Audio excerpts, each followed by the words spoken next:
Hello, we are going to demonstrate today some calf exercises for strengthening of the calf.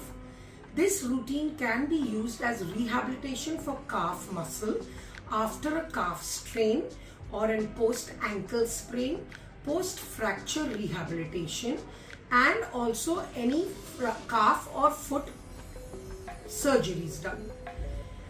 All these strengthening exercises are used to strengthen the calf, both the calf muscles, the gastrocnemius as well as the soleus. Using the equipment in Pilates to do calf strengthening helps to improve not only the concentric muscle strength but also the eccentric muscle strength, which is the lengthening of the muscle, and hence the springs in the reformer and the springs of the chair will help you to strengthen the muscles concentrically as well as eccentrically.